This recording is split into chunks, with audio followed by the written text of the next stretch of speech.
What's up, everybody? It's the Mike and Mish Show, Thursday night, 9 p.m. We got a couple people watching already, and we appreciate you. What's going on, Mike? I'm chilling on a Thursday night. Got some On good a Thursday. clips. Got some good clippage. Got some good guestage. Mike, it's Yeah. time to start the music. You serenading It's us? time to light the light. Hey, it's time to get things started on the Mike and Mish Show tonight. Yeah. So, anyways, That's not copywritten or like anything. I Like that. We could use that. don't I think think so. that's pretty Yeah. original. Yeah, it's pretty original from the Muppets, but whatever. Yeah. So, anyways, whoa, my bad. Hey, what is I that? know I'm fucking up. Turn that off, you fucking stunod. Stunad. Wait, you What are fucking you, a stunod. Stunad? Oh, hey, before we get started, Mike has been watching The Sopranos for the first time in his entire life. He's been binge watching The Sopranos. Anybody watching, I don't know who's watching right now, comment in the comment section. Do you love The Sopranos? What is your favorite episode? Who's your favorite character? But anyways, Mike, what did you think of Pine Barrens, baby? It was pretty funny. It was a pretty funny episode. I'll leave you out here. It was you weird. You cocksucker. It was really kind of weird. Like you said, it didn't really have much to do with the story too much up until this point. I mean, it had characters from the story, but I mean, I don't know if it's going to affect the story in the future at all. I mean, it might because of what happened. So I don't know, but he's from the Interior Ministry. He killed 16 Chechen rebels single-handed. Yeah. He gets off the phone and Paulie says to Christopher, "You're never going to believe this. He was an interior decorator. He killed 16 Czechoslovakians." He goes, "No way. His apartment would look like shit." Look like shit. So, hey, thank you guys for tuning in tonight. Back-to-back nights. You guys stuck with us for 3 hours last night, which is fucking crazy because I don't even have a goddamn attention span for 3 hours, and I appreciate you all for that shit. I couldn't even stick with myself for 3 hours. You fucking me and this Stunad over here. We talking about some shit.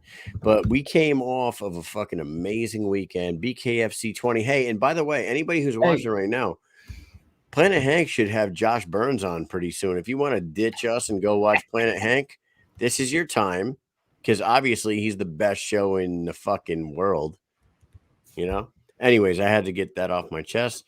So BKFC 20, me and Mike are down there. We go backstage. We run into Brian Socha. Brian Socha says, "Hey, there's this kid out there. He's dressed to the nines, got a fucking suit on. He's got a fucking top hat. He looks like he's here to conquer the earth. Beating the people over the head with a cane. Beating the people over the head with a fucking cane, dude. Drove 97,000 miles to get here. Yeah, over the ocean. First live BKFC event. This kid, me and Mike went up and met him. Fucking stud. We're going to have him on in 1 second. We're going to shout out our sponsors real quick, and then we're going to bring him on. So, first and foremost, we got dude, check this thing out in my hand right here. It is the Fighter's Friend vape, medicated vapes, medicated fucking, I don't know what the fuck. I got to be honest with you. We don't use it, but I got to tell you, it's made for the fighters, by the fighters. Don't let pain have a fighting chance. Go to fightersfriend.com, use promo code MISH20 and buy some fucking medicated edibles, medicated vapes. Feel good about yourself. Go to sleep comfortable and relieve your pain. After them, we got freaking Nxt Levl Sups. NextLevelSups.com is the premier spot for supplements to build yourself up, cut yourself down, sleep comfortable, get brain food, all that shit. Go to nextlevelsups.com/Mike and Mish. Use promo code MISH10 and get 10% off your purchase. Killfootclothing.com. Veteran owned, American made, killfootclothing.com. Go check out all their shit. Badass stuff for badass people. And they make the Mission Accomplished shirts that Mike is wearing right now. Look at Mike. Look at him. Oh, boy. And then the last but not least, Massage Therafix by Holding Hands. If you are a veteran or an active military member, go to holdenhands.com. Get yourself an appointment with Jackie Holden. If you're a civilian, non-military member, just go to massagetherafix.com. Get yourself an appointment with her. I swear to God, she saved this guy from many, many painful days. With that said, enough is enough. Let's bring in enough is enough. I the say biggest fan in the East Coast of America right now. He, dude, he drove millions and millions of miles to come meet me and Mike, and only me and Mike. But in the process, ran into a bunch of other awesome people that are much cooler than us. His name is Benjamin Stipanov. Dude, He's giving you the thumbs up. I think it's right. Stipanov. Yeah.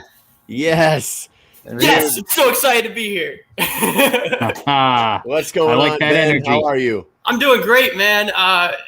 This whole weekend, it's just dominated every part of my brain lately, man. And it's so amazing to be on you guys' podcast because I listen to you guys all the time at work, and I wouldn't have really dreamed of being on it.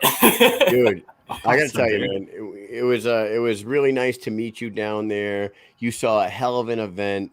We got you to we pointed you in the direction to meet a few people. What was tell us the entire, how fucking awesome was the weekend as a whole? Super cool. Okay, so we started out, we were up in Chattanooga. It wasn't the million miles that you're talking about, but it was still like an 8-hour drive. So we're going down there. My friend who was there with me, named Alex, he was there driving most of the trip there, and he was a little nervous because he'd never driven that far before. We're both just 22, so we haven't really had a ton of life experience driving super far. I've driven like 4 hours by myself before, but we've never done like an 8-hour trip anywhere. But so we're starting out in Chattanooga, and we're coming down. And man, every 10 minutes, we're just getting more and more excited. We're like, dude, this is going to be awesome. We hyped it up. We set a really high bar for expectations because I've been watching since BKFC 14. That's when I got interested in the sport. But I got them interested into it. And they've been watching since, I think, BKFC 17. So I think that was when Zach Kaleb fought against Bobo O'Bannon. And Zach Kalmas. It's Zach Kalmas, yeah. You just mixed Zach Kalmas with Zach Galifianakis. That's right. Was it? Zach Galifianakis. Yeah. That's him. You said Galifianakis, bro. We're gonna let you slide on that one because I like that. Zach Galifianakis happens to be one of the funniest people on the planet, and Zach Kalmas happens to be one of the best people on the planet. So you just formed together like a transformer. we were in Alabama. We were down there. You know what? We met Zach Kalmas down there, and the first conversation Mike and I ever had with Zach was in a hotel lobby. He runs into us. He was like, "Hey, I'm Zach Kalmas. I'm going to be fighting tomorrow." We're like, "Yeah, nice to meet you, man." He's like, do you know how far down a shark can swim?" We're like, "What?" He's like, "Yeah, sharks will take their prey 400 meters down just to drown them so they could eat them." I'm like, "Wow, nice to meet you, sir." Shoot up through the air. And he told us everything about sharks in about 5 minutes. So at that point, did you put a bet on him? Oh, no. But you know what? We did an interview with him the next day. We sat down. I've heard it, pool. Yeah, he's such a fucking cool guy. Such an awesome guy. He lives an hour from us. Shame on us. We haven't gone up there and done a piece with him yet, but we talked about it with him. We're going to do this. We're going to get up there and spend a day with Zach. And it should be a good time. But you drive from Chattanooga. We're driving down to Biloxi. And then we got there a little bit earlier than expected, to be honest, because we had left at about 8 a.m. our time, and our time is an hour ahead of Biloxi. So we got there a little early. We're like, okay, what are we gonna do for since we're here so early? So we went to a casino. We've never been to a casino because there's no casinos in Tennessee. We went to a casino. I won $12 and acted like that was a big deal. The old people there didn't really like that. But $12? $12, yeah. I spent $6. A lot of people leave with a lot less than that. Yeah, you're on the plus side. Benjamin, what did you spend the $12 on? Gas. but yeah. Then we tried to arrive at the Coliseum early. We didn't really get there any earlier than many other people, but we got there like an hour before any of the fights started. And that's when the fun began. So the first part of walking in there, my friends were like, "There's no way you're gonna get that cane in there. They're gonna call that thing a weapon." And I just like walked in. They're like, "Oh, okay." I was like, "Do you need to check this out or anything?" Like, "No, we don't need to check that." I'm like, all right, score. So I'm walking in there. I'm dressed in my 1830s attire. Oh, I should probably mention the reason I was doing that. I wanted to, I guess, draw a little bit of attention to myself so I could maybe get a chance at talking to some of the fighters, and I think it worked out pretty well. Actually, it worked out great, yeah. man. You look like a fucking circus ringleader. Yeah, I was told that I looked like a magician and a circus ringleader. Well, or Willy Wonka. I have been told Willy Wonka before too, yeah, but not while I was down there. I got asked so many times to do magic tricks while I was down there. So the first interesting people I'll say that I met there were the ring girls. They immediately just called me over. They're like, "Hey, come take a picture with us." I was like, "Okay," and you got the picture right there. Man, that is now my cover picture on Facebook, and I don't think I'm going to be taking that down for a long time. That's a pretty awesome Look picture. at his outfit. He was a fucking wizard putting spells on everybody all night. Dapper Ben. Dapper Ben. So the next person I met is Lorenzo Hunt, because he was manning the merch table there, and I talked to him for a little bit. I was just like a little bit starstruck. I was like, I'm finally meeting one of these fighters in person. Because I've talked to a few of them on Facebook Messenger before, but man, he definitely lives up to the hype. Yeah, Lorenzo's super awesome, man. He's like one of our, best friends of the show. He does the whatever the fuck it is. It's on my wrist right now. God damn it! The suicide awareness. Yeah. For veteran. Yep. National Association to End Veteran Suicide, which is after awesome. I was talking to him, actually, he was telling me about that, and I was like, "Oh, can I help you hand these flyers out for that?" So for about the first 30, maybe 40 minutes after I had met him, I was helping him hand those out to people who were walking in, and I handed out everyone I was given, probably about 100 something that I handed out. That is cool as hell, man. Yeah, man. I when I heard about that cause, I was like, oh yeah, I think it's definitely an issue. That's right up our alley too. Us being veterans, and I like Lorenzo is a stand-up guy. We fucking love it. Yeah. So you get in there. Yeah. I'm gonna ask you a few questions. We're not gonna go fucking too crazy here, but like. You get in there. What was the first feel when you got to your seats and you looked at the ring? Like that place it's pretty cool, right? It was even bigger than I thought it was going to be, and it looked big on TV. Like I was just like, whoa, there's so many people here. Because I guess I've sort of had this imagination in my mind that because of COVID or something, there wouldn't be too many people there. But it's just like, wow, look at all these people here. They don't care, and I loved it, dude. Nice. So when did you run into Brian Sosha? Okay. So I had been trying to coordinate how to meet up with him for a good portion of trip down there, honestly. But he was pretty busy when I first got there. So I had to wait until about 10 minutes before the fight started. And then he's like, okay, I can call you guys down there. So I ran down there as soon as I saw him wave me down. And my friends were lagging behind, and unfortunately, they didn't. When they came down to the place that had the gates and stuff, they're like, "Who are you with?" Because I had already ran past the gates to go hang out with Brian Sosha. But first thing with Brian Sosha, he signs this. He signs a Tiger Life. I think if there's anything Brian Sosha is known for, aside from just being on the Bare Knuckle podcast, it's probably for his love of Tiger Life. Yeah. I absolutely love the way he just promotes the shit out of this product. It got me to buy some. It worked. His sponsorship deal does sell things, I think. And I think they're pretty good. They are pretty good. I can't figure out. What's the flavor? What do you think the flavor is of that Tiger Life? It's like a light citrus. It's not as strong as like a Red Bull or a Monster, like the normal Monster flavor, but it's a very smooth drink. I can down like 2 of them while I'm at work.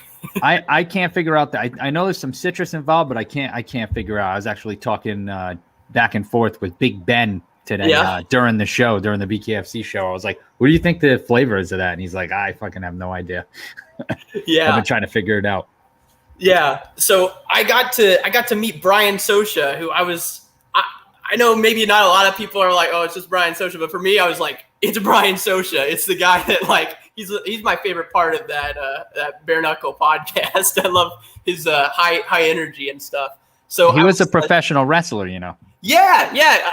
I've seen the bloopers of him getting slammed by Dave Feldman on the table. Yeah. He wrestled them all. We were hanging out. We've hung out with him a few times, and we're like, he's like, name a wrestler. I'll tell you if I wrestled him. We're like, Big Boss Man. Yes. Jake the Snake Roberts. Yes. Stone Cold Steve Austin. Yes. Get the fuck out of here. Really? Get out of here. Really? Dude, the guy's awesome. And how did he? Like, how about how he hyped up the crowd that night, man? He was great. He was great. Was better than ever. Wearing himself out. Did you see how sweaty he got in those in between interviews? He was drenched. He was John Nut sweaty. He was John Nut sweaty. So of all the fighters and people down there, who did you want to see the most? Who was like you had probably Crystal Pittman actually originally. Why? Because she'd been like hyped up for so long. She's had all this like build up, and we never got to see her fight, and that was like kind of disappointment for me. But look at you, I was happy to meet her. You sly dog. You wore that hat. You said you wore the suit to draw attention to yourself. Next thing you know, Crystal Pittman's wearing your fucking suit. Look at that. Yeah. Look at this guy. Look at this guy. Look at Crystal that. Pittman. We hope to see her in the ring soon, September 10th, possibly. Yeah. We don't know yet. I'll find out soon. But yeah, Crystal's awesome. She's a very good friend of our show and friend of ours. Her and Doug, they're fucking pretty cool. Dougie Marshall. Yes, the Rhino. I've listened to her on your show. That's part of what hyped her up for me, actually, and I was very disappointed. It's She's so cool as stupid. hell. Yeah. She was Fight. super bummed out that goddamn COVID fucking did it again, man. Ruined. Yeah, but it shouldn't have. It shouldn't have. You're right. It shouldn't have. I was talking to Audra Cummings as well on Facebook. She was planning on being there, but last second her babysitter canceled, so she had to stay home. Matter of fact, Mike was communicating with her that night. We were trying to hook up with her that night and do a little thing with her. And she shot him a message and said, "My babysitter canceled, and I'm not gonna be able to make it." You know what that tells everybody, dude? Everybody's human and everybody's got a fucking real life, man. When it comes down to it, everyone's got families, everyone's got kids, everyone has to rely on kids. Babies. Everyone's got to rely on How do we get babies. kids? Well, you guys have some very funny kid stories. I loved when you mentioned about your kid calling the guy a douchebag. I laughed my ass off when I heard that. Yeah, he's fucking hilarious. You know, my old man's like a funny bastard, and he's like, hey, I'm his grandfather, so I can teach him anything I want to teach him as long as he keeps it here. Yeah. So he teaches him all these swears. He's like, Nolan, tell your dad what I taught you.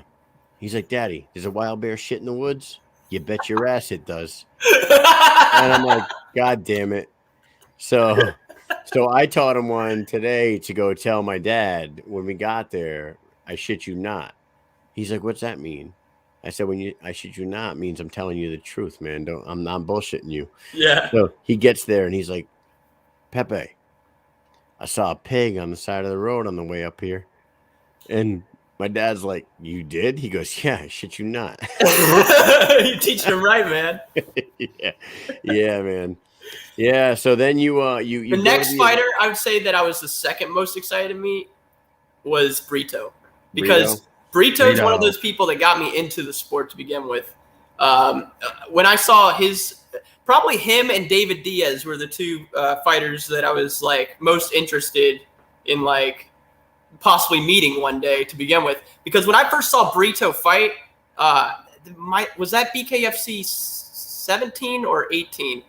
But he was using a fighting style I'd never seen anyone do, where he's putting his hands up like this to confuse people. I'm like, what's going on here? I've never seen this in any kind of boxing match or anything. And, no, Alvin's an innovator. He's an innovator in this sport. Like, he's been there since day one. And when it comes down to like turning this sport into something different than boxing or whatever, Elvin is that guy that 1 second his hands will be here, 1 second Then he's like this. Yes. He does it all. He'll stay back. He'll lean forward. He's an innovator. It's all to confuse his opponents, and it works really well. The people you watch fighting now are going to be who the commentators in years to come are going to say, oh, he has this type of a style, or that move style, is the burrito, like that. These people you're watching now, these are paving the way. This is when to watch, right? This is when these guys make it in the history books, and gals, they're going to look back and say, like, these are all the first. So it's I want to awesome actually ask you guys how you guys even discovered this sport to begin with. I'll tell you the whole story. Like, it's a quick story. I started this show back November last year, right? This show is only not even a year old. It'll be a year November 11th. So November 11th, 2020, I decided to do a show called Mission Accomplished, and I had an MMA referee and my brother on. My brother is a former Army Ranger, sniper, bona fide badass. So it was like a MMA figure combat veteran, right? So then after that, I had Joey Beltran on. Joey Beltran was one of my first guests that I ever had on this show. And Joey Beltran at the time was what I knew about BKFC. We knew about BKFC, but like we were MMA fans. We were UFC, Bellator, anything MMA, we were fucking diehards, right? So I'm like, oh, dude, Joey Beltran, UFC, Bellator, that's our guy. All right, we'll get him on. We get him on. He's talking about bare knuckle the whole time. And I'm like, fuck, man, he's the bare knuckle heavyweight champion. I have the bare knuckle heavyweight champion on this brand new show. And then from there, I got contacted by a manager in bare knuckle that was like, I'd like to funnel some fighters through your show. And ever since then, like, we've been like fucking balls married to the wall. We've been married to them motherfuckers, man. I swear to God, like, it was from there. It was like, I shout out to Joey Beltran for coming on. Shout out to my boy Bob Ovey, who is probably not watching this show, but he was the one that hooked me up with Joey Beltran at the time. He had a direct line to Joey, asked if he would do the show. Joey came on. Shout out to Bob Ovey MMA Roundhouse. That's what the show I used to be on. I used to be on an MMA podcast back in the day. Anyways, man, fucking that's what it is. And we started going balls to the wall with bare knuckle, and then Knuckle Mania came around, and I'm like, Mike, I'm gonna apply for credentials, and ever since then we've been credentialed for every event. So was that Knuckle Mania? When was February Bare Knuckle 5th. Kingdom? It was after that. Bare Knuckle Kingdom was like a couple months after in Thailand with John Nutt. Those guys are the fucking shit, man. That's awesome. Yeah, man. John Nutt is the man. I got into it from the other side, actually. I was a big boxing guy, and the thing about me is I'm also big, as you could probably guess from the outfit I wore, I'm a bit of a history guy too. And I've always been fascinated by the history of boxing, probably since I was 14 or 15 years old. I've always enjoyed watching the old fight films from like the early 1900s and 20s and watching the way the sport evolved. But there's not a whole lot of footage of bare knuckle stuff. So that got me thinking, like, I'm sure there's like a bunch of bare knuckle stuff going on, at least in the underground. And then come to find out, there's this whole organization that's been going on since 2018 called BKFC. I was like, oh, what's this? So I checked that out, and I'm like, oh, this is awesome. That's super cool, man. And it's really cool that you found our show too. We appreciate that. I couldn't get enough of it. And I just stumbled into your show and Knuckle Up.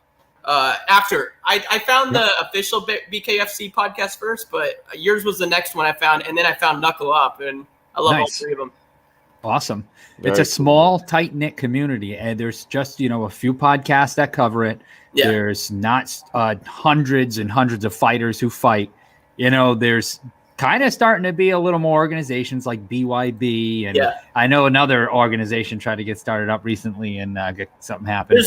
There's one other one I follow, which is Top Dog FC. They're a Russian organization. Yes. They're a lot like BKFC. Top Dog, yeah. Is that the one with the hay bales? Or, yeah, it's a very interesting aesthetic. They all wear jeans too instead of shorts. I guess because it's cold over there. See, I was getting that when confused when me and John Nutt were talking. He was talking about hardcore, bare knuckle or whatever, and like I guess sandbags.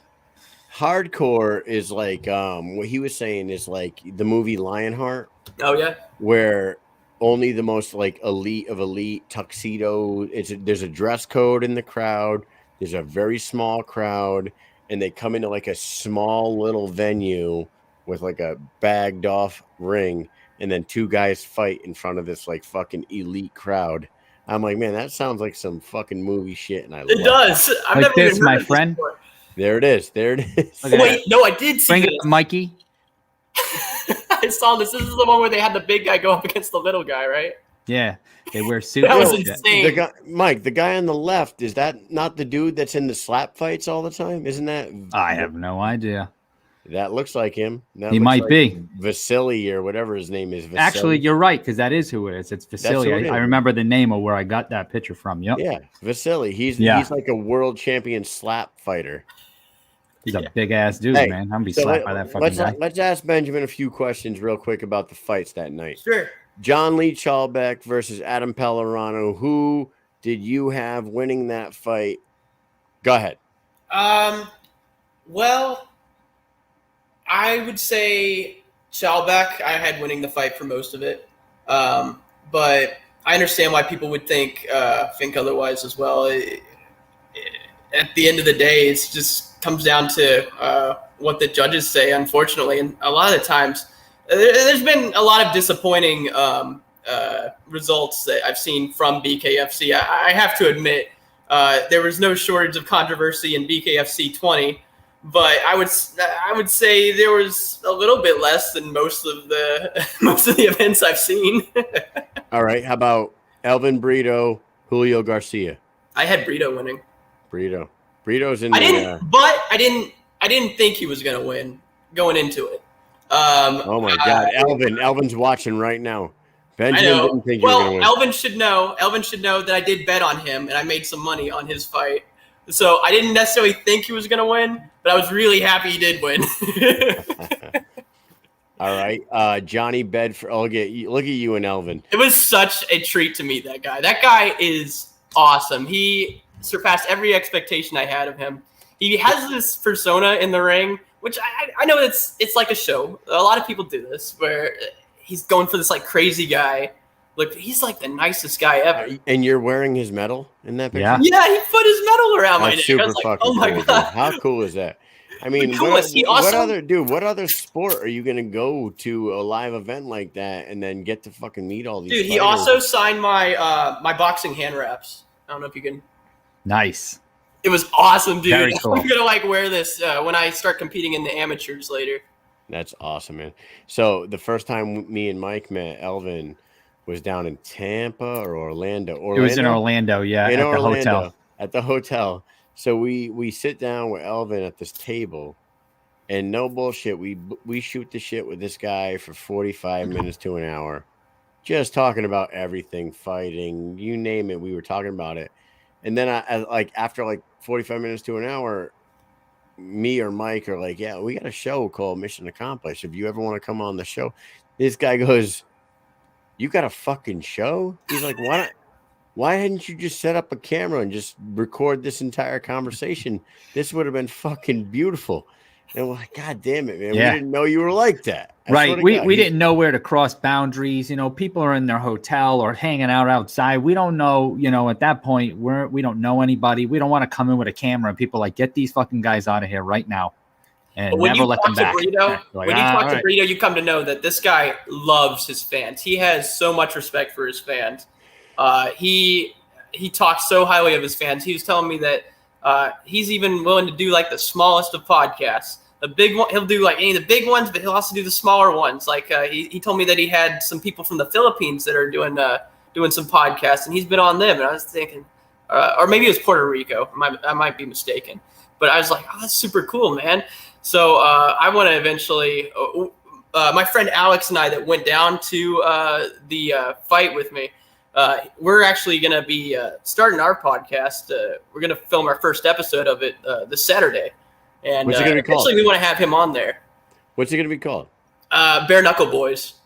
Bare Knuckle Boys. You and your friend Alex. We're both going to be wearing top hats. That's going to be our thing. All right, and where can we see it? Facebook, YouTube, probably Facebook and YouTube and Spotify is where we're gonna want to put them out. There you go, man. I love it. I love the ambition. Okay, before we let you get out of here, we want to thank you so much for coming on here. It was a real honor for us to dude. So for me, the honor was all mine, man. Yeah, for me and Mike to have someone excited to meet us, it's like we're just a couple of fucking schmucks, man. I don't know. We're a couple of schmucks. I don't know. We're just a couple of guys that hang out, and we got some computers. Yeah, but I listen to you guys like every night at work. Well, not every night, but like every night you guys put something new out. I'm like listening to that at work. So it's just like I'm meeting the big radio guys in my head, even though maybe you guys aren't that big, but to me, you guys are a big deal. Hey, we're getting there, buddy. Yeah. But you're building a fan base, and I want to help it grow. Yeah, hell yeah. Thank so you. What we want you to do is go ahead and shout out, tell everybody that's going to be watching this right now. There's some people watching, but everybody watches it afterwards. Why they should get their asses to a live BKFC event. You got to go to the live event. It surpasses every expectation I had, and I had some really high expectations for it. The fighters are amazing. The crowd, at least in Biloxi, is off the charts energetic. Fill you with so much hype. We had been quite sleep deprived, and I had been going on probably 4 or 5 hours of sleep within the past 24 hours at that point, and I could have definitely stayed another 15 hours watching those fights, man. I couldn't get enough of them. They are awesome. You should definitely go check them out. If you ever get a chance to go see them live, you got to go. Elvin says next time you're at a live event, they're jumping you in. Yeah. Then you can walk around with a BKFC bandana wherever you go. You can hang it out in your pocket, whatever, you know? Hey, I don't know if you caught it today, but Sosha shouted you out on the BKFC podcast today. I did. I filled up with so much joy. I was like, I'm just getting on all these podcasts. This is awesome, man. Yeah. So you're a fucking budding star, my friend. And you're a super fan now. Yeah, you are the super fan, but you're about to have your own show. You're about to be one of us. So thank you very much for meeting us and coming on the show tonight and sharing. Thanks for giving me this opportunity. I want to give a shout out to Helen Peralta. She's fighting in Invicta FC this weekend. Yeah, Friday night. Yeah. Yeah, and tomorrow, I hope she wins that fight and then decides to come back to BKFC because that's what she should be. Yeah, me too. Yeah, my man. All right. Well, thank you very much for coming on, Ben. We'll catch up down the road. Hey, and if we don't see you at the next one or two, I won't be able to make it to the next one or two. They're just too far away. Get up to New York. Mm-hmm. Oh, New York would be hard, but I want to go to that. November 6th. New York's going to be huge. The bare knuckle fans up there, there must be tons of them. Because New York historically has massive bare knuckle roots. As far as big cities in the world, I think right after London, bare knuckle prize fights, as far as North America, have always been the biggest. Going back to the 1800s, they've always been the biggest in New York.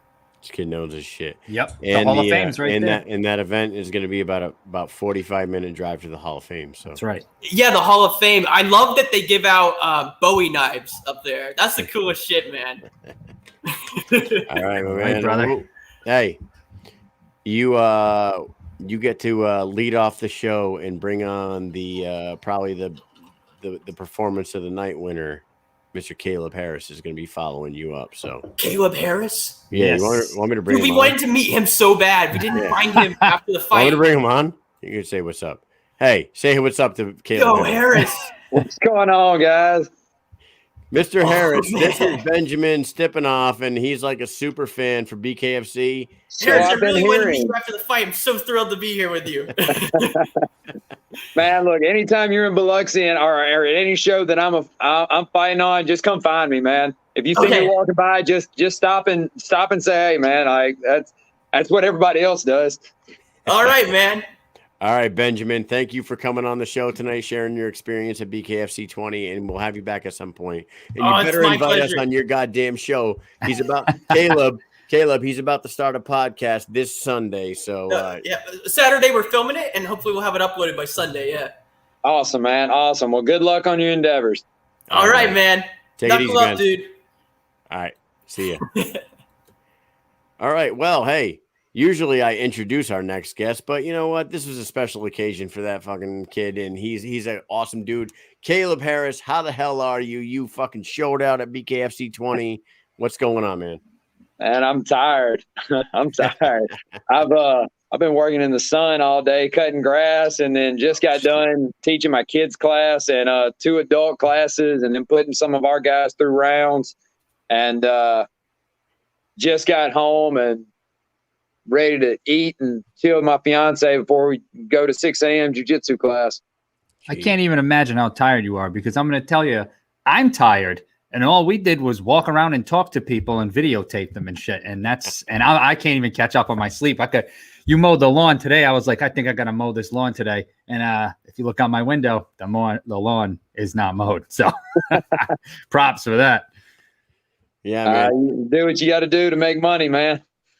Yeah, Kaleb, I got to tell you, man, you look better than ever. Did you feel better than ever? Were you? I felt amazing, man. The game plan, we were prepared. Like, it was like divine intervention, because we'd already been planning to work on some holes in my game, and we had an opponent, but he didn't get a license in Mississippi. No idea what he must have done to not get one. And then we end up fighting. They end up giving me the option to fight 3 different guys. And I'm like looking at them, and one guy's like 8-10, debuting in bare knuckle. He's 8-10 in MMA. Another guy had a losing MMA record. And then there was this Derek Finley guy. And I'm like, well, what's he about? He's a boxer. Okay. So I go and look it up. This dude's had 60 pro fights. And I'm like, I want to fight that guy.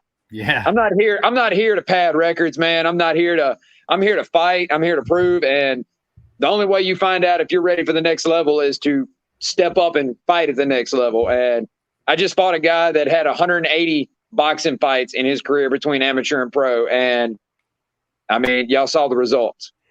You ever hear about his training regimen? Like, did you? I didn't.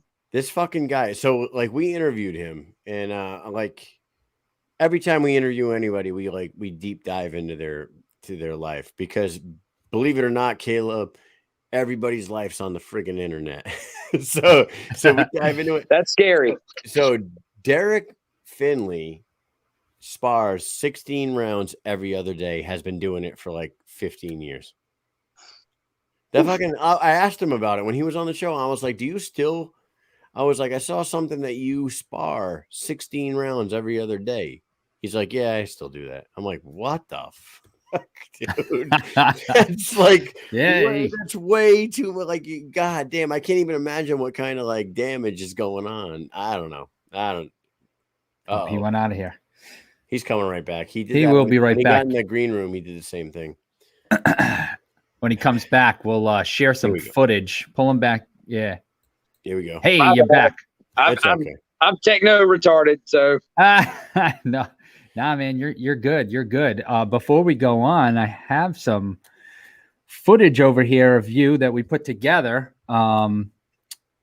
So I'm going to bring it up right now, and then we can talk about it.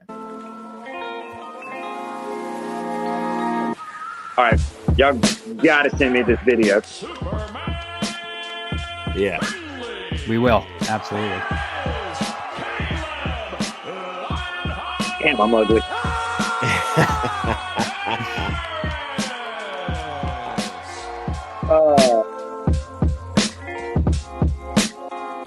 Do you feel like he underestimated the sport? Oh, 100%. I saw it in his face. What they don't realize is that once you're in BKFC, you're in a family as much as you want to be. I have a lot of friends that are involved in making this sport happen, and I've just been studying boxers a lot here lately, and I notice a lot of guys put on a front most times, and I could tell that's what he was doing at the weigh-ins. And I studied this guy hard. I noticed that he liked to take shots, to trade shots, and you can't do that in bare knuckle. And I saw it in his first round. In the first round, when it first connected with a right hand, I saw it in his eyes. He's like, oh shit, this ain't the same. And then by the third round, I saw that he realized that he just wasn't going to be able to keep up with it. Hold on. We want to pause this for a second. You want me to bring it back? Yeah, I want to right here. So tell us about your message that you shouted here at the end. Okay. I don't even remember what I said. I'm so hyped up. Right here. Phenomenal. He really looks like he's getting a good handle on bare knuckle. Seventh fight looked fantastic. Can't wait to see him fight again. I'll fight for you. Let me pause for 1 second, guys, and you might actually get a catch at my dirty house right now. I got to grab a charger before this phone dies on me. Sure. All right. I don't want to die on y'all. Don't die on me, Wonder Wheel. You know what that's from, Kyle? Remember that movie? No. What the hell is that from? Well, you're just gonna have to figure it out. Wonder Wheel? I'll have to Google that. I'm gonna have to Google it too, dude. But no, a long time ago, God, and before anybody on the internet freaks out, yes, I'm a believer in God. I don't go to church regularly, but I'm a firm believer in my faith. So I don't argue with people. You believe what you want to believe. But a long time ago, God put it on my heart to be an advocate for suicide. I realized that a lot of people don't get the support that they need as men for the simple fact of they're scared. We're programmed as men to be tough guys. Nothing hurts us, Oh no, he was going good. Oh, there he is. Oh, and then he's gone. And he's back. For his sleeves, then you're just, you're a weakling. And so for as long as I can remember, I've had family members that I lost to suicide. I suffer with anxiety and depression. Not as bad as most, because thankfully I've been in martial arts my whole life. It was an outlet for me. I didn't have to be on medication, but there has been times where that was an option.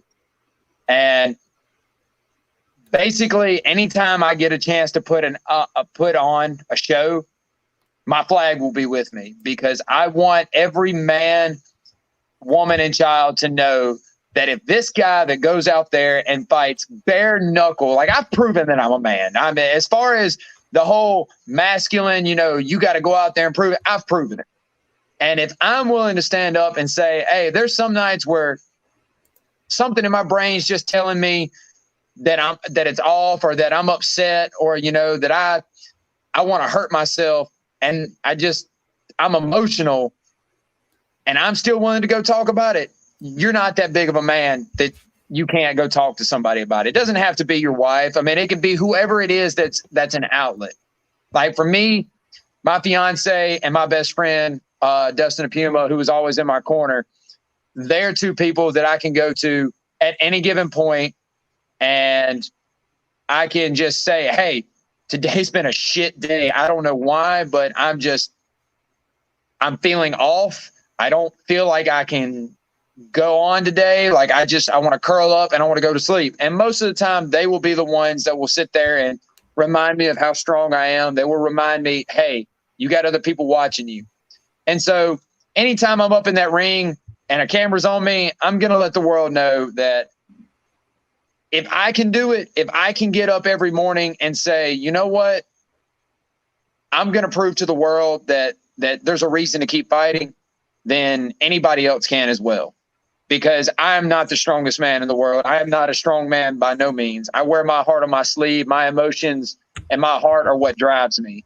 And so if I'm willing to cry in front of somebody and tell them I've had a shit day, there's nobody out there that's a bigger man that shouldn't be able to do that. Yeah, and you're talking to two military guys here who we go through suicide awareness training all the time, And like we've had multiple suicides in my 20-year career in the military, not a bunch, but a handful of people have taken their own lives. And it's always the ones that you don't really expect it to, the happiest guy in the room. Yep. Or like I'll even say his name, Captain Ouellette, like was one of the nicest, most down-to-earth guys. We deployed with him. I deployed with him in 2012, 2013. He was like, he would have conversations with me and he'd be like, Kyle, I'm going to be the commander and you're going to be the command sergeant major one day. Can you imagine that? We're going to run this whole fucking thing together. Yep. And then he's the first guy I met at the unit. Nicest guy ever. Beautiful family, beautiful wife, beautiful kids. And then all of a sudden he took his own life. And it leaves you questioning, like, what the fuck? And see, that's a lot of people. A lot of people use Robin Williams. And first and foremost, thank y'all guys for y'all service. Thank you. Y'all got bigger balls than any bare knuckle fighter ever, because y'all were willing to go truly lay down y'all's lives for y'all's country. I have the utmost respect for all military.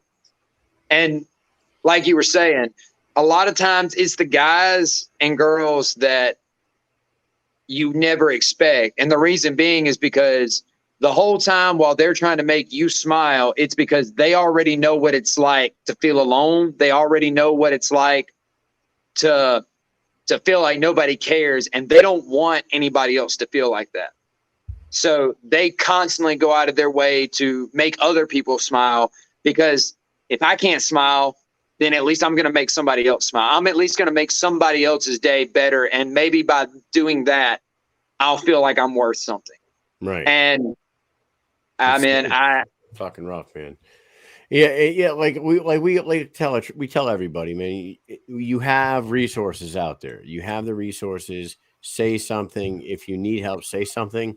And like the fact that it really hit me that you had that flag out there and you were yelling that shit in the ring, because we're there. And I'm like, I wonder if he's ever been through something. Everyone, it seems, as sad as it sounds, like it seems like every single person in the fucking world has lost somebody to suicide nowadays, or knows somebody that fucking killed themselves.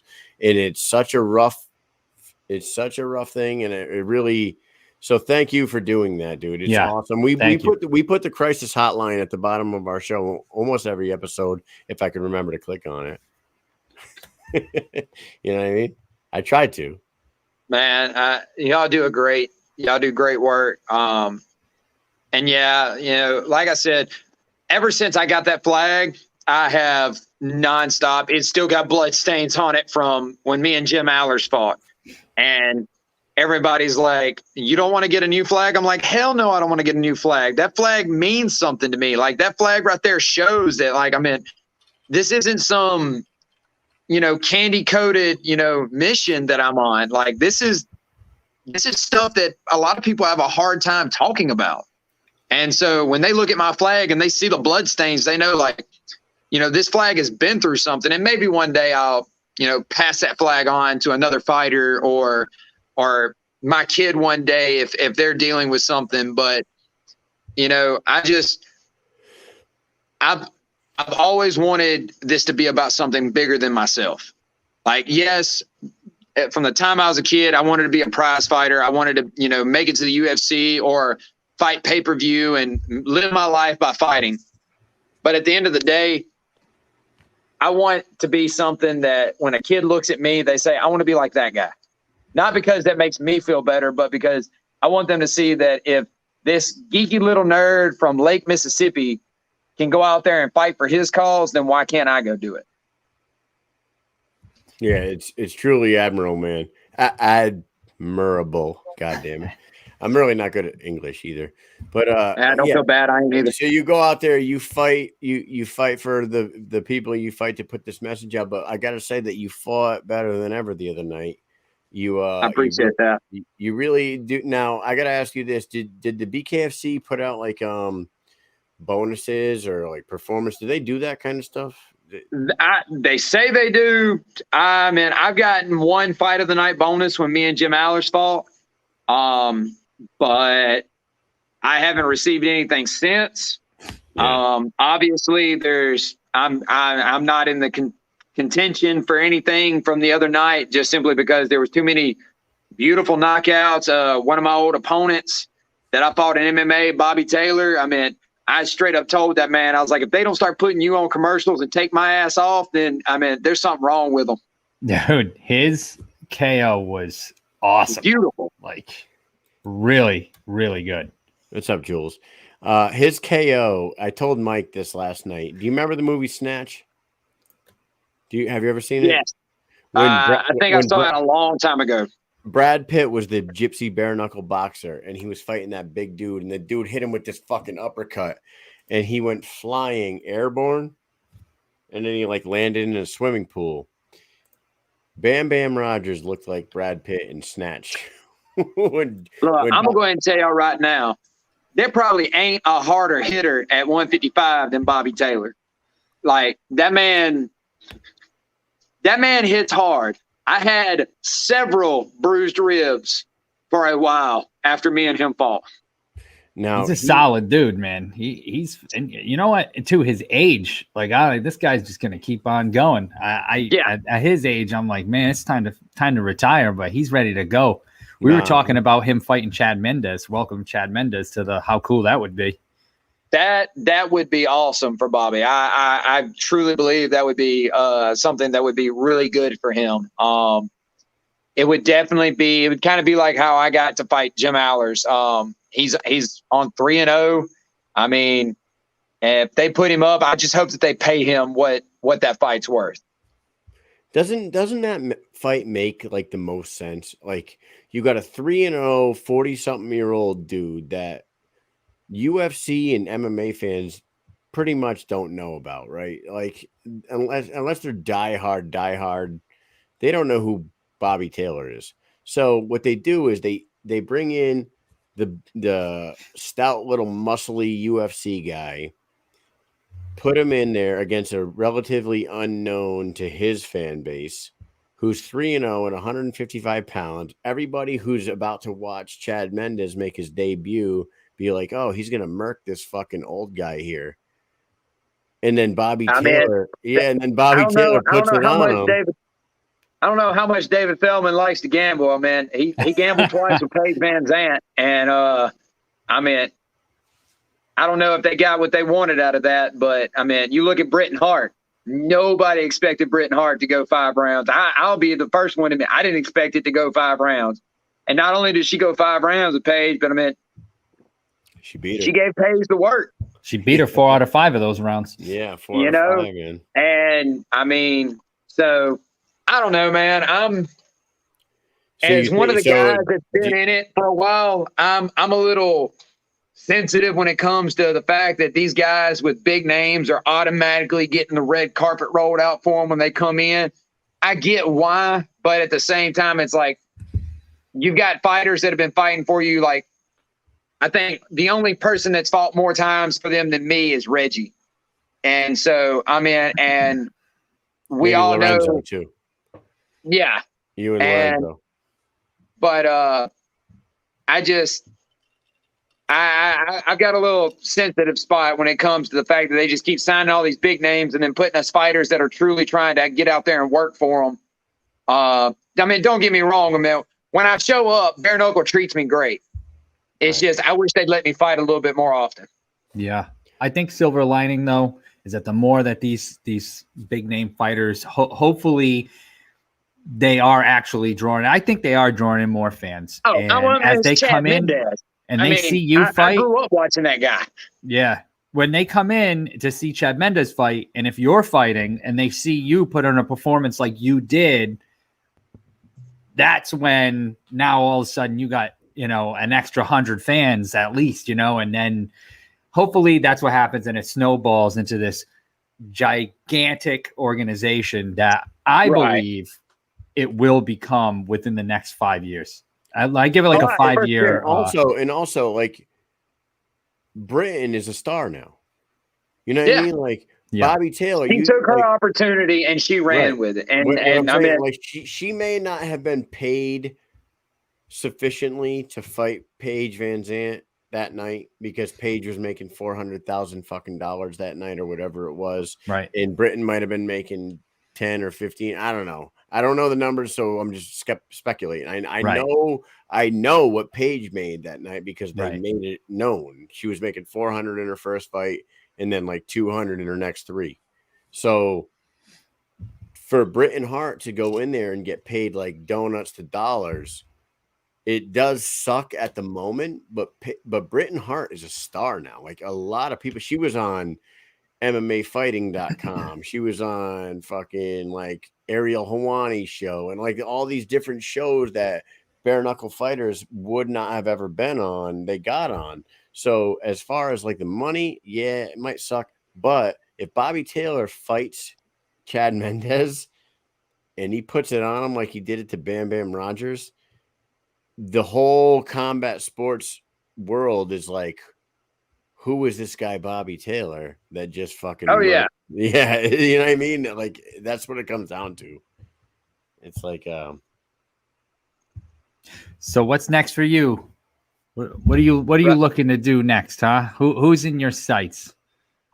Man, I'm just here to fight. You know, you can't really go by rankings because there's no legitimate rankings anymore or ever was. I mean, that makes sense to me. I mean, they've got Elvin as number 1. They've got me at number 2, tied with Joe Elmore. All of us are cool. Me and Elvin's talk. If they keep the rankings the way they are, the only way me and Elvin's fighting again in the rematch is if it's going to be for a belt on the line. That's the only thing that makes sense. My speculations is they're going to have me and Joe fight, but nothing has ever been said about that just because I think Joe was out for a little while because of something. hand in your hand. At this point, I'm just fighting. I'm just here. As long as they keep paying me and my pay keeps going up, I don't care how many fights I got to fight. I mean, eventually the goal is, to be the 165 champ. But I'm just here to fight, man. I'm here to fight. I'm here to make money, and I'm here to have fun. Y'all see me every time I'm in the ring. I'm smiling, laughing, and having a good time. So you went out there this time, and I got to tell you, man, I watched it a couple times, and you never stopped moving. Like he was pretty much content to just stand in one spot and just like move forward in small little. You never gave him a chance to take a break, man. You're moving side to side. You're moving towards him. You're moving back. You're throwing jabs. You're throwing hooks. You're throwing Superman punches. Yeah. I think you really like opened his eyes to the sport. It was a fucking hell of a performance, and I want to know, like, do you think that the BKFC should just introduce a 165-pound title? Or like they always talk about these tournaments, and they talk about the last time there was supposed to be a tournament, it fell through. At this point, you know, it shouldn't be a tournament. It should be you and Elvin. I mean, honestly, make it happen. I'm not. I've got my beautiful fiance. We're planning on getting married sometime next year. So I've decided that if they offer me a great deal, I'll fight again before the end of this year. But my main goal is just to help my students get ready for their debuting fights and to help my buddy Dustin get ready for his next pro fight and just enjoy life for a minute. I'm just nonstop, always training. So just enjoying life right now. But we'll see what happens. I'm hoping that I get the rematch with Elvin. Me and him are cool. It went to a split decision type win between me and him, so it'd be fun to run it back and get paid even more for it now because we're both that much better and we're both that much higher on the scoreboards. I would love to see that fight. I think anybody would love to see that fight, and it should be the fight that's made next, unless Joe Elmore pulls in at some point, then there's a little bit of confusion there, or Diego Sanchez rolls in, comes right up and gets put in, like you were just saying, you don't like, but hey, You know what? It might Last I happen. It might heard, not. Diego Sanchez likes to fight at what he walks around at, and I'm pretty sure that man don't walk around at no 165 no more. Yeah, But yeah, we saw him I mean, at if he does, BKFC. hey, great. If he's gonna come in there That's the and thing fight, that they got to realize about me, and Bare Knuckle knows that about me. I don't care who they put in front of me, as long as I feel like I'm not getting the short end of the stick, as far as like a last minute, like I'm not gonna fight Joe Elmore or Elvin on a 2-week notice. I mean, I respect these guys too much for that. But Just not gonna happen. what if they hung you upside down and you fought Diego Sanchez hanging upside down? Because I heard he's been training hanging upside down to do an upside down fight, like a bat fight, cave fight type shit, you know? I mean, Have you seen it? Look, I ain't. Man, look, I'm unplugged from the dudes. If it ain't got to do with me, I don't know. I don't know much about it. I always liked watching the guy when he fought, because I mean, you never knew what was fixing to come out of him. Like, you didn't know if he was fixing to just unleash 8 kinds of hell, or if it was just fixing to be a bad night. But I tell you what, I would like, David Feldman said something about fighting in New Mexico. I would like to fight in New Mexico, mainly just because I want to go out there so I can meet my favorite UFC fighter, and that's Cowboy Cerrone. Hell yeah. I just want to meet him. But if I got to fight to go out and fight so that I can go, I have an excuse to go to New Mexico and meet him, then hey, I'll great. I get a paycheck while I'm out there. Yeah, it's dude, Cowboy would be a fucking hell of an addition, wouldn't he? I think he would be. He would be. I'm surprised he isn't yet. So, you know, you should pull away and come to the bare knuckle side.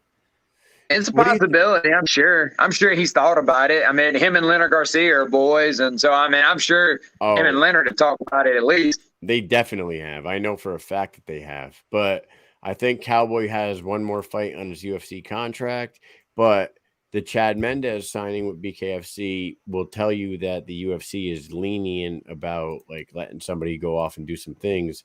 Because I think Chad still has like 3 fights left on his UFC contract, maybe even more. From what I remember hearing him talk to Joe Rogan, I think that's correct. I think he's got a couple of fights left, and that actually surprised me. I thought he had retired from the UFC, and that was what that was why he was coming to bare knuckle. I didn't know that he actually still, until I was listening to the podcast on the way down there to fight.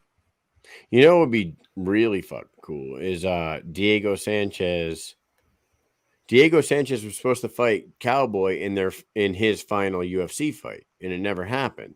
So if David Feldman could get in touch with Dana and just whatever deal they got going with Chad Mendez, get that with Cerrone, and just have Cerrone do a one-off with Diego Sanchez over in BKFC. That'd be fucking awesome. Can you imagine BKFC headline Cowboy versus the Nightmare? It would be It would be the biggest event. They just stack that card. Oh yeah, 100%, 100%. It'd be massive. I got that footage.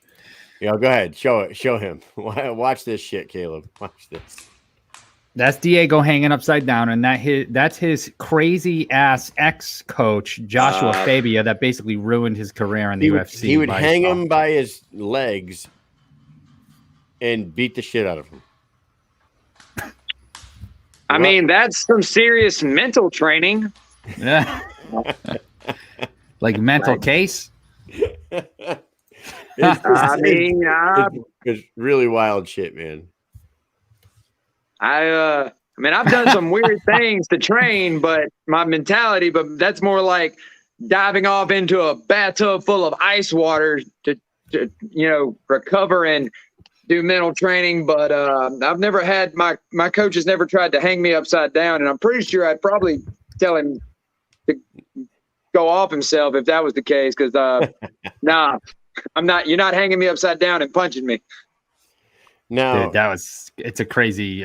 You got to look into that because you said you weren't aware of that. You got to look into the Joshua Fabia, Diego Sanchez relationship and what happened with them in the UFC during fights, and then what ultimately happened with their breakup, so to say. It's crazy. It's a wild story. It really is. You got to look into it. That dude's It's out of his fucking nuts. friggin' mind. He's out of his mind. Yeah. Kaleb, Jim Ehlers is coming back. Okay. He already announced it. I don't know if he plans on. Didn't he just leave? Yes, he just left. The door didn't even shut yet. He just turned around and caught it real quick. Said, no, actually. The door barely hit him on the ass on the way out, but he's turning around. He's coming back. Now, do you think like a 4-man tournament with you and Brito and Ehlers and Elmore would be something that you'd be interested in? Or do you think that Ehlers walking away from the company, you know, you need to fight your way back into contention? You don't get to go right back into a tournament like that. Nah, I definitely, if I had to give who I believe would fight at 165 and believe they deserve a tournament shot, Jim would definitely be one of them. Me and Jim are really cool. We've talked ever since our fight, and even before our fight, we've talked. We both have similar opinions about how certain things are done. And in all honesty, I mean, I would be more concerned if they gave Dat an immediate title shot than if they put Jim in a tournament, because Jim was one of the guys at 155. I fought him and took him to 5 rounds, and he won by majority decision. And then the only other time that he's had an issue was against Palomino. That was it. And I mean, he got knocked out, yeah, but I mean, everybody has a bad day. So for him to lose one fight and then get basically put up on the shelf and say, all right, well, you know what? If you're not going to fight me, then I'm going to go do my own thing and then come back. I don't see nothing wrong with that. Now, you got a guy that like Dat that's wanting to challenge everybody outside of his weight class, but not willing to fight somebody in his weight class and defend his belt. David Feldman called his bluff and said, all right, well, you're no longer our champion. Stripped him and sent him on his way, and now he's coming back. And I don't know Dat personally. I mean, he seems like a cool guy. You know, I think he's putting on the show to get more views. But Jim might have the most impressive freaking record. Like, he beat Elvin Brito, Leonard Garcia, Julian Lane, and yourself, and then lost to Luis Palomino. Right. That is 4 killers that he beat on his way to losing to Palomino. But like Caleb Harris, Julian Lane, Leonard Garcia, Elvin Brito. Are you fucking kidding me? That's just like nuts, man. Yeah. He's welcomed back for sure. Oh, 100%. I would love to see Jim back fighting on a card. I would love to run it back with him one day. It just wouldn't be at 155 again. I can't make that weight anymore. Yeah. Yeah, that weight cutting shit is crazy to me. We were talking about it yesterday that Jay Fish cut, 24 pounds in 24 hours. 24 hours. And to me, it's just insane. I just can't understand. You know, I've never done that, but I'm sure that you are not the same person the day after that. Like, There's no fucking way. No way in hell. You just can't get back to 100%, or not even 100. I don't think anyone's ever 100%. I've never cut that much the day before. I actually always make weight the night before, just because my anxiety and stuff doesn't do well with me waking up in the morning knowing I got 5 pounds I got to go cut. Like, the day of weigh-ins, all I want to do is wake up, take a sip of water, and get in the car and be drove to the weigh-ins. But most I've ever had to cut,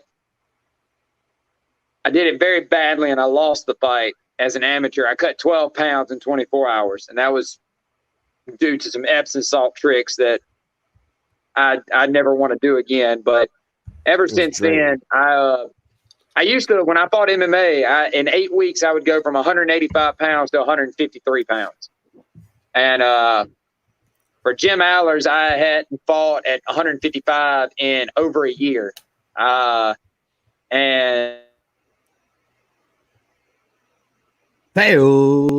he's here somewhere. There he is. Oh, there he goes. Here he is. There he is.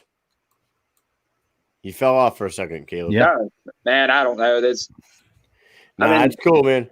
But like the weight cut definitely sucks. I cut 10 pounds in 3 days for this fight, and I could feel it, but I was able to recover pretty well. Cutting 24 pounds in 24 hours, that's a lot of weight, and that's a hard thing to do on your body. Like that's why I fight at 65 hours. For Jay Fish, it wasn't just 24 hours though. In the last 7, he like lost it all in like the last week. So like we're talking like 35, 40 pounds in fucking 7 days. Yeah. And like I don't know, man. And we love Jay Fish over here. He's a friend of ours, and he said I was getting COVID tested when he came in. He from looked finishing rough, weight right? cut, and I asked him, I was like, "Bro, are you good?" Because I mean, he looked rough. I mean, all fighters do. Even talking to him, like we've talked to him a bunch of times, and like he didn't sound the same. He just didn't, like, nothing about him seemed right. And then we talked to him afterwards, and he's like, the weight cut had nothing to do with my performance. I was concerned for sure. I mean, hey, only he can tell you whether or not. Yeah. Right. You're right. But I mean, there's a lot of pride. Yeah, I was gonna say there's a level. There's a lot of pride that goes into that, but at the same time, as a fighter, you have to be honest with yourself at some point. Susan Walker says, "Why do fighters even do that anymore when there are more healthy ways now to do it?" Yeah, I don't. You know what? He's absolutely right. Everybody always wants to talk about is like fighters need to fight at their walk around weight. Well, that's true, but who's going to be the first fighter to do that? Because I mean, other than Frankie Edgar, I mean, if I'm a guy that walks around at 175, and I know that all the other guys that fight at 175 are walking around at 220 or 205 or whatever, I'm probably not going to be the guy fighting at 175. Yeah. But I mean, that's why I started fighting at 60. It's funny because when I moved up a weight class, because I fought at 55 in MMA my whole career, when I moved up to 165, I started walking around at like 175, 178. I leaned out a little bit, and because I wasn't having to kill myself to cut as much weight when I would come out of weight cut, I didn't staying closer. Yeah, I didn't just go gluttonous and start eating everything in sight, like I would at 55 and jump right back up. Yeah, that makes total sense. Like you get used to staying right around that weight, so you don't have to fucking really kill yourself. Therefore, you're not going to put a bunch of weight back on. It all makes tons of sense. Caleb, what we're going to do here is we're going to throw a speed round at you right quick. We're going to do 10 questions, not so fighter related. Maybe some of them are. I don't even know what these questions are. I'm going to like throw them at you right off the rip. And people are going to be entertained by Mr. Kaleb Lionheart Harris. What do you think? All right, 1 second. Let me get my fiance because she's going to die laughing when she hears some of this. Hey, babe. Morgan. And then after we do the speed round, we got a fun clip for everybody of me, talking a little bit of shit about the guy that runs the sign over at the Coliseum. So, All right, I'm ready. Let's go. All right, you ready? Speed round with Kaleb Harris. Here we go. Number 1. What is a conspiracy theory? What is a conspiracy that you truly believe in? That the world's ran by lizard people. You don't believe that? Come on.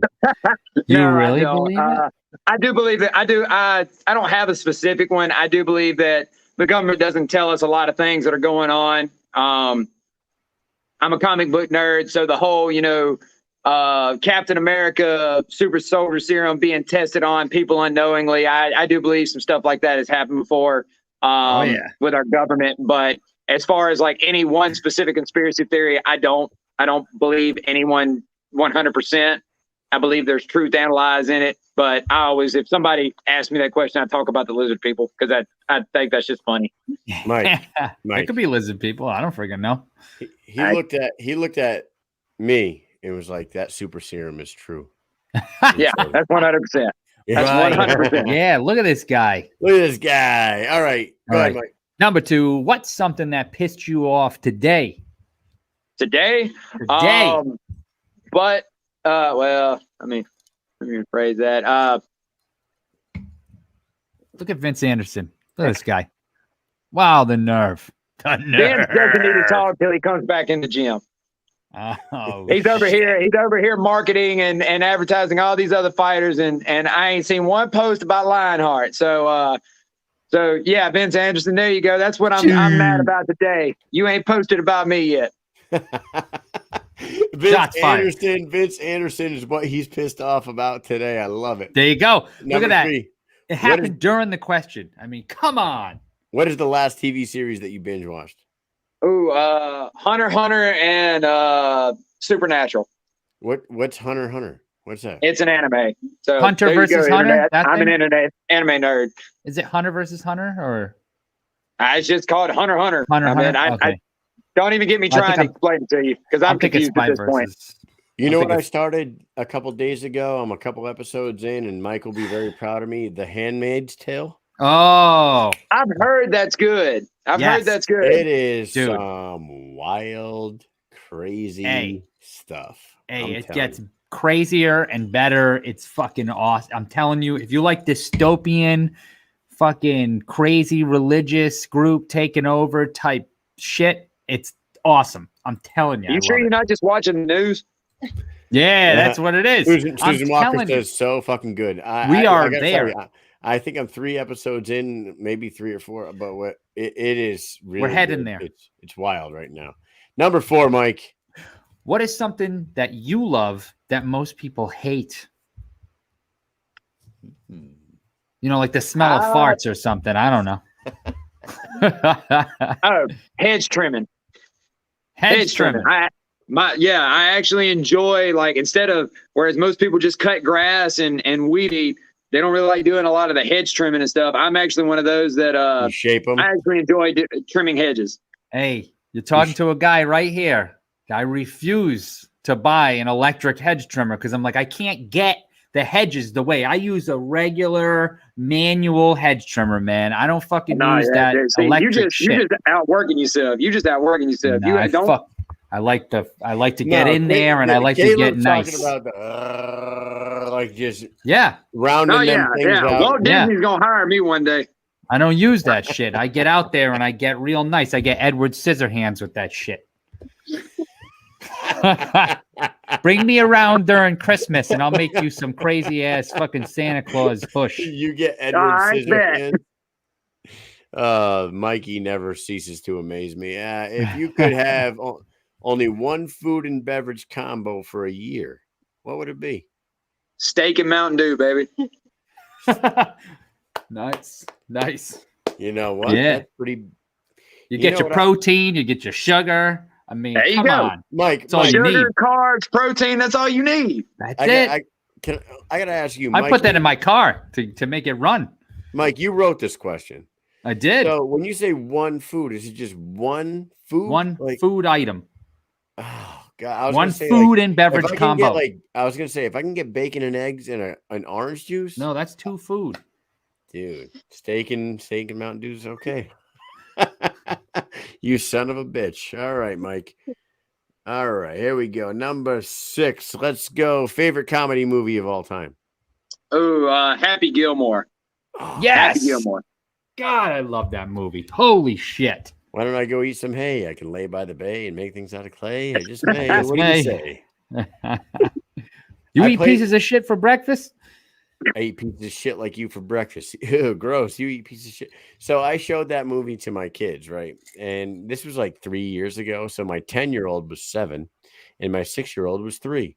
And we're sitting on the couch watching that. And it gets to the point where he's like getting bleeped out, like, fucking blah, blah, blah, beep, beep, beep. Amy's like, what the hell are you doing watching that? But then I'm like, it's bleeped out. She's like, it's bleeped out. It's good. She's like, Adam oh. Sandler. I mean, come on. For the kids. Nah, man, that's a great choice. That's a freaking fantastic choice. Absolutely. Mike, number 7. What is your favorite thing to do outside of fighting? Honestly, man, I don't have a whole lot. So usually I'm just the type of person to I do so much. I just like to lay around the house, play the PlayStation or Xbox, and There you just go, chill.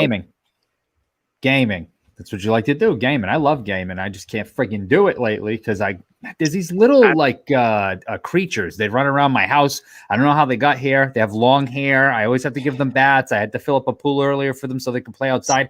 It's driving me nuts. Somebody's gonna tell me what to do with them because I can't get the video game and I don't know what the hell's going on. Benadryl, Mike. Yeah. Someone told me that. You just put a little Benadryl, boom, and then they just kind of disappear for a little while. What my mom did with me. Dude, I went to the daycare one day to pick up my first kid, and when Jackson was about maybe 1.5, 2 years old, I go there to pick him up, and Miss Christie says, "Yeah, Jackson just wouldn't sleep today." You know what I said to her? "How long did you shake him?" She goes, like, "What?" I go, "Usually only takes about a minute." She goes, "Kyle, you cannot joke like that." DCYF. I'm about to say, yeah. That's what she said. She goes, "I'm supposed to report things like that." I was like, "I'm just joking. It's a joke." Jeez, does anyone joke anymore? I've never shook my children. What is this, the Handmaid's Tale? What do we got, a freaking call in the eye? I mean, what's going on here? All right, numero ocho. Mike. Is this me? Who won the John Lee Chalbeck versus Adam Polarano fight at BKFC 20? I actually I wasn't able to see that fight. I still haven't had a chance to sit down and watch it. I've heard a lot of controversial things. At the end of the day, I'm not a judge. I'm not a judge for a fight. And so, I mean, at the end of the day, whoever won in the judge's eyes is who won, and whoever lost, that's who lost. But I like both guys. I will give respect to Chalbeck. He literally stepped up a weight class to fight because he wasn't going to be able to get a fight on this card if he didn't. So, I mean, the man came out there and did what he had to do, and Adam Pellerano came out there doing the same thing. Both are great guys, and I can't wait to watch both of them fight again. Yeah. They were going at it in the comments of our show last night. We did a recap show last night, and like me and Mike are trying to like conduct the show over here, and we're going through all this thing, and like the comments are on our screen over here, and they're just going back and forth and back. Yeah, I just see them. He's like, "Yeah, but who got the W?" Like, man, that's the thing. At the end of a fight, just let it be done. Like that's all it is. If not, run it back. You know, if it was was it a split decision win or was it just a unanimous decision? It was a split decision win for Pellerano. There you go. Run it back. Run it back. But the thing is, like you just said, Chalbeck came up a weight class.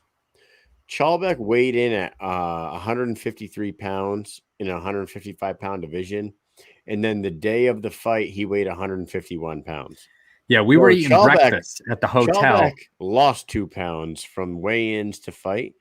Pellerano looked like he was 175 pounds easy. It was like Mike Tyson's Punch-Out. That dude was big. He was real big. So, you know, all respect to Chalbeck and Pellerano. And Pellerano. Yeah. Like more I mean, respect to Pellerano, but respect to Chalbeck. For, like Mike said, he looked like a little Mike Tyson's Punch-Out. Mike Tyson's Punch-Out. He looked like he was fighting monsters, man. It was a hell of a performance.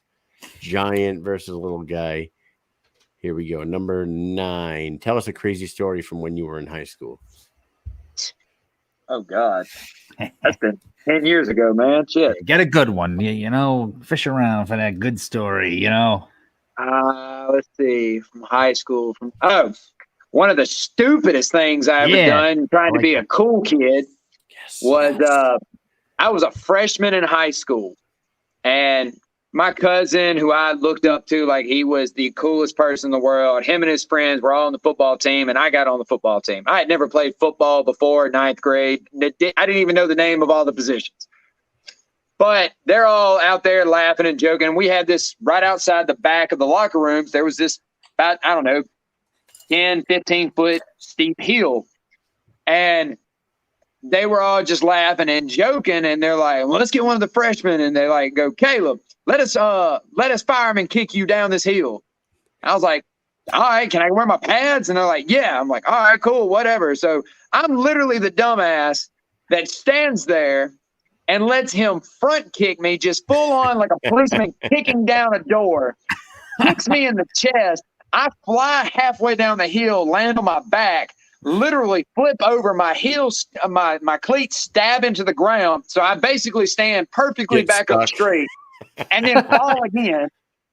And I'm just like, and I'm over here thinking that I'm trying to be like, I'm getting in with the cool kids. And looking back now, I'm just like, you were a completely tool. Like that's what you were in high school. Dude, can you imagine the injuries you could have sustained? Yeah. Like you could have broke your back, your neck, tore both your Achilles. It was like a whole book of injuries that you could have had. Let's just say Kaleb Harris in high school was not a smart man. Most would still agree that that is the case today, but I was definitely not a smart man at 15, 16 years old. Hey, we're all like slightly smarter than we were when we were in high school, right? Just a little bit. I learned a few things. I'm probably one of the few people that will. Everybody else like, man, I wish I was back in high school. I wish I was it. I was like, I don't. Nah. I am 100% happy living in my 20s. I'm a little scared about what's going to happen when 30 hits, but other than that, I'm good. I don't want to go back to high school or middle school or anything like that. I'll take paying bills over high school any day. If you wonder what happens in your 30s, you're looking at it. Yeah, you're looking at it. Oh, right okay, here. well, that's good. That's good then. We almost have 40 here. But look at you now. Like Susan Walker says, look at you now. You're the cool kid. That's what I'm talking about. I mean, I would say, Mike, give me a story from high school. Oh, she's talking about you. I thought she was talking about me. Sorry. She's talking about Kaleb Harris. You my bad. You know? This Stunada. All right, last question, and then Mike's got a video to show you. Go ahead, Mike. Okay, yeah, all right. What lesson have you learned from training in combat sports that you can use outside of it? As cliche as it is that your body can go and your mind can go a lot further than anybody ever thinks. Like if I look back on my first fight camp with my team from Black Sails, I was dying, moaning, in tears during fight camp, doing things now that I do for warm-ups. And it's just because of that, when I'm out there in the middle of the heat cutting grass, or I'm out having to do a job that I really hate and I don't want to do, I just think, hey, it could be worse. You're going to look back on this and this is going to be easy compared to other things that you're going to have to do. So it's just preparing you for the next level. It's awesome. Yeah, the mind is an amazing tool, dude. Like you just said, your mind will shut off much past your body. Your body will quit before your mind, and like you said, you just got to build it up. And that's what, like, when we're in basic training is when you go in as a teenager or whatever, you're a little punk ass kid who don't know shit about nothing, and you're lazy and whatnot. But by the end of it, your mind is, you're a killing machine. Yeah, you're a machine that will not let your body quit.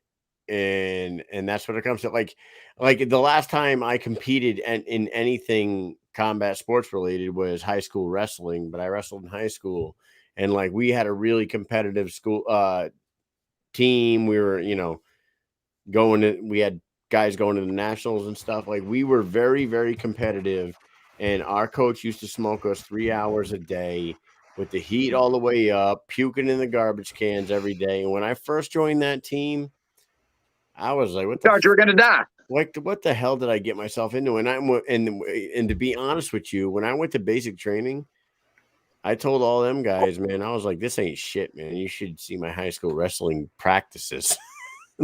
honestly, you mold your mind to just not feel the pain and just drive through. And that's a great answer, man. I love it. Absolutely love it.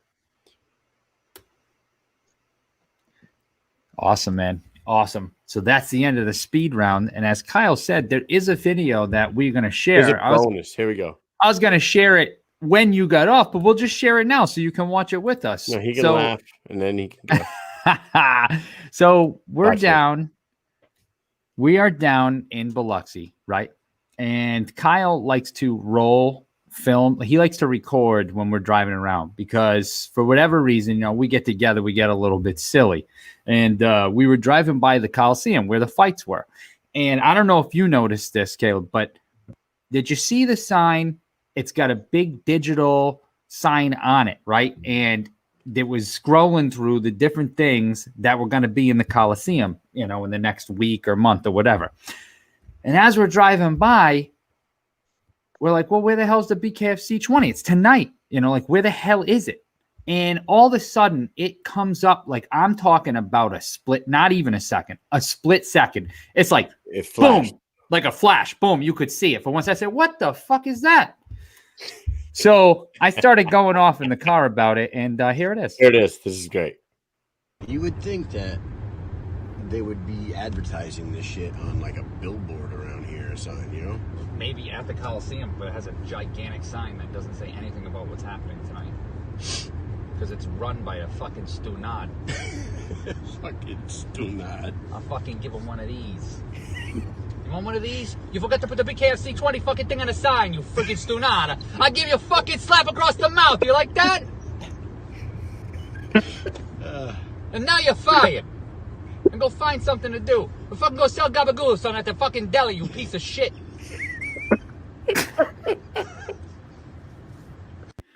This is Mike, like 90%. Dude, honest to God, anybody that's watching, that is Mike 90% of the time that we are on these trips. That Italian came out so hard. It came out real. Are you fucking stunad? There's a stunad running this thing. You want one of these? I'll give him one of these. Make a gabagool down by the deli. Oh, man. I got like so many videos of him, but like I don't know if we could show them all because he said some crazy shit about some crazy stuff, man. I'm telling you, he's freaking hilarious. Yeah, Susan Walker's laughing. You fucking stunada. Telling you, someone else has got to work that sign from now on. Sick and tired of this shit. And anyways, Caleb, you're familiar with Biloxi. What the hell is with that town, man? The roads are stupid as hell.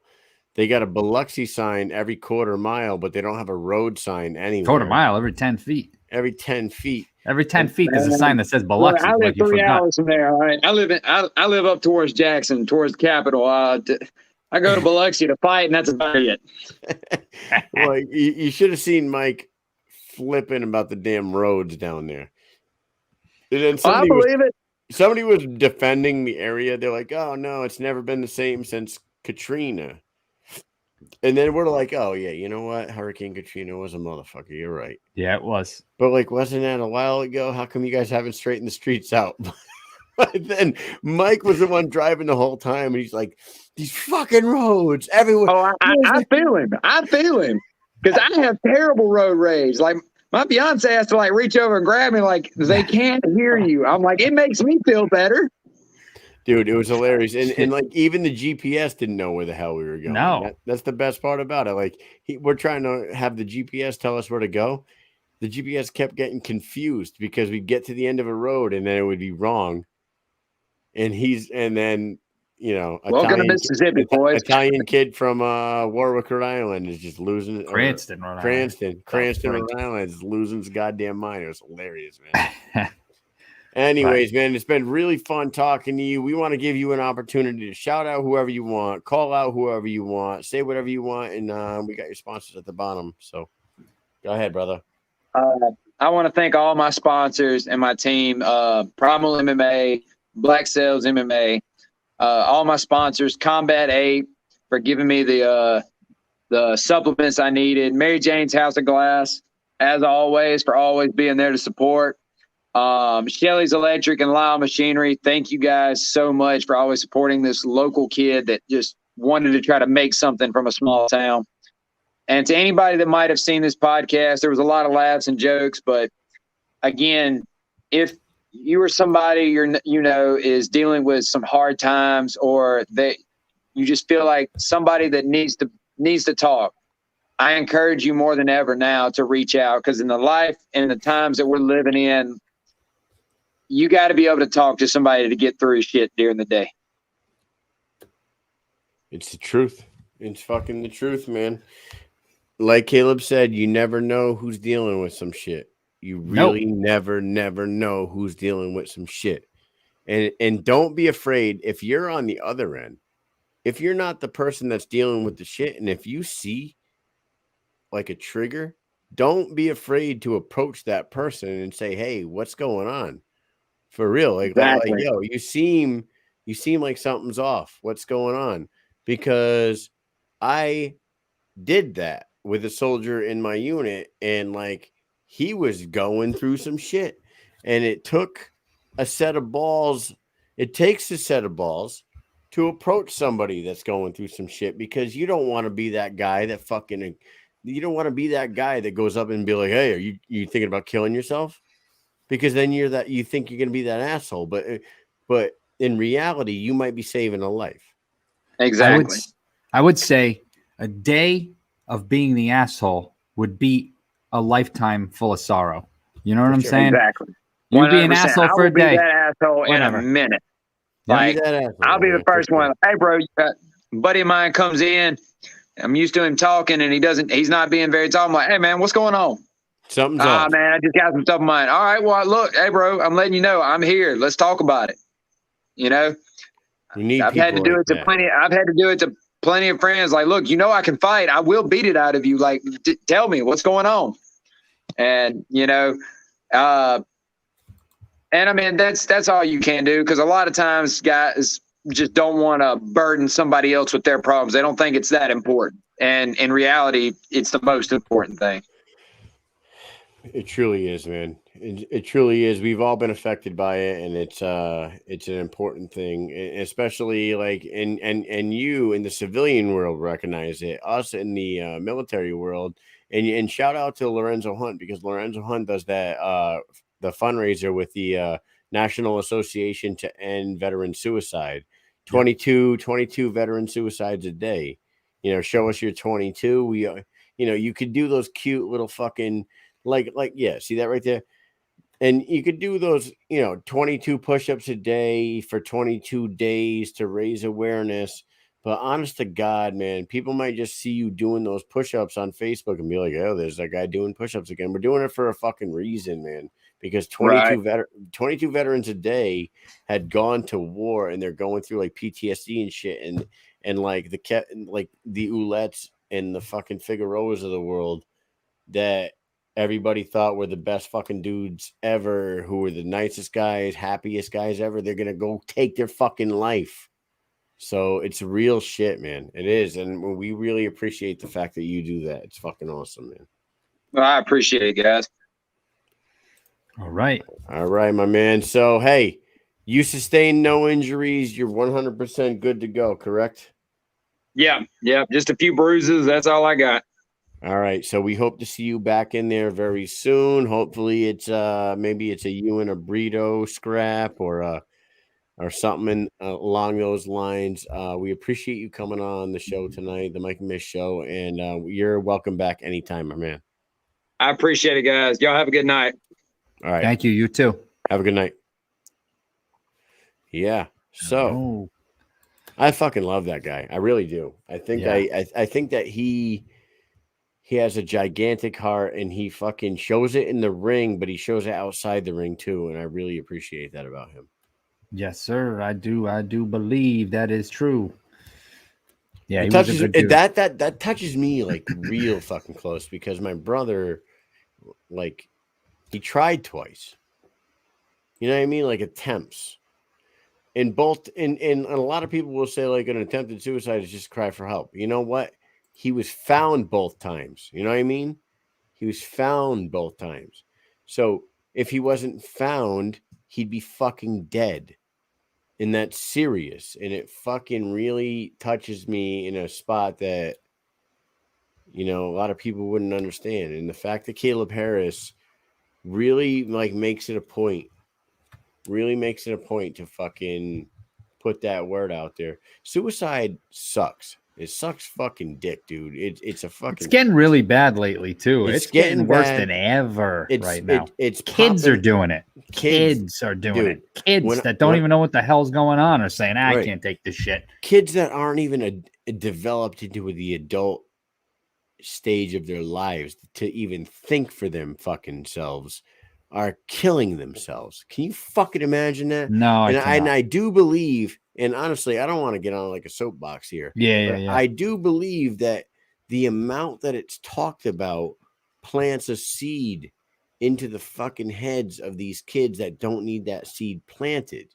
You know what I mean? Like you're watching like you're watching a TV show with your 6-year-old kid, and it goes to commercial and it shows like every 15 minutes someone takes their own life from suicide.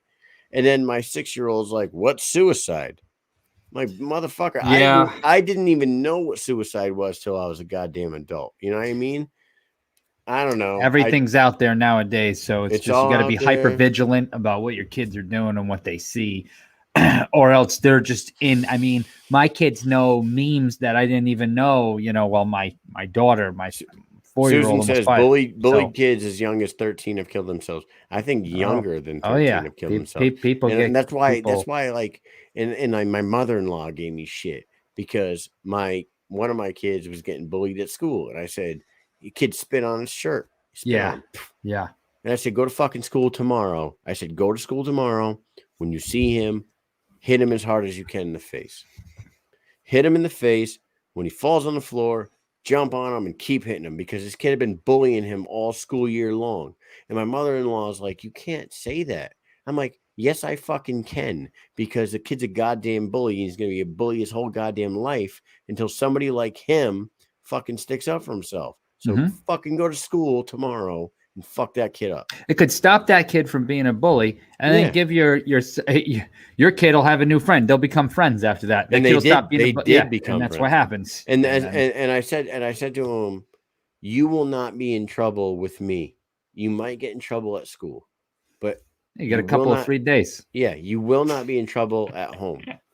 You will be sticking up for yourself. I've had it up to fucking here with hearing about this kid pushing you around, spitting on you and all this shit. It's time to fucking stick up for yourself. Go do it.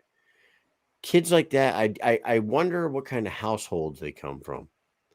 Like, what the fuck? Shitty ones, but it's not their fault. I know. That's the even bigger problem above it. Is the friggin' adults are the ones who are making these kids the way they are. So these go shitty figure. Goddamn parents out there fucking. You can be mad at the kid, but the kid don't know better. Yeah, man. So shout out to Kaleb Harris for doing that, dude. I think he's a stand-up guy. He's got a lot of heart. He's a great fighter. He's 4-3 now. He's seven fights into his BKFC career. And like I said, man, he has lost to only the best.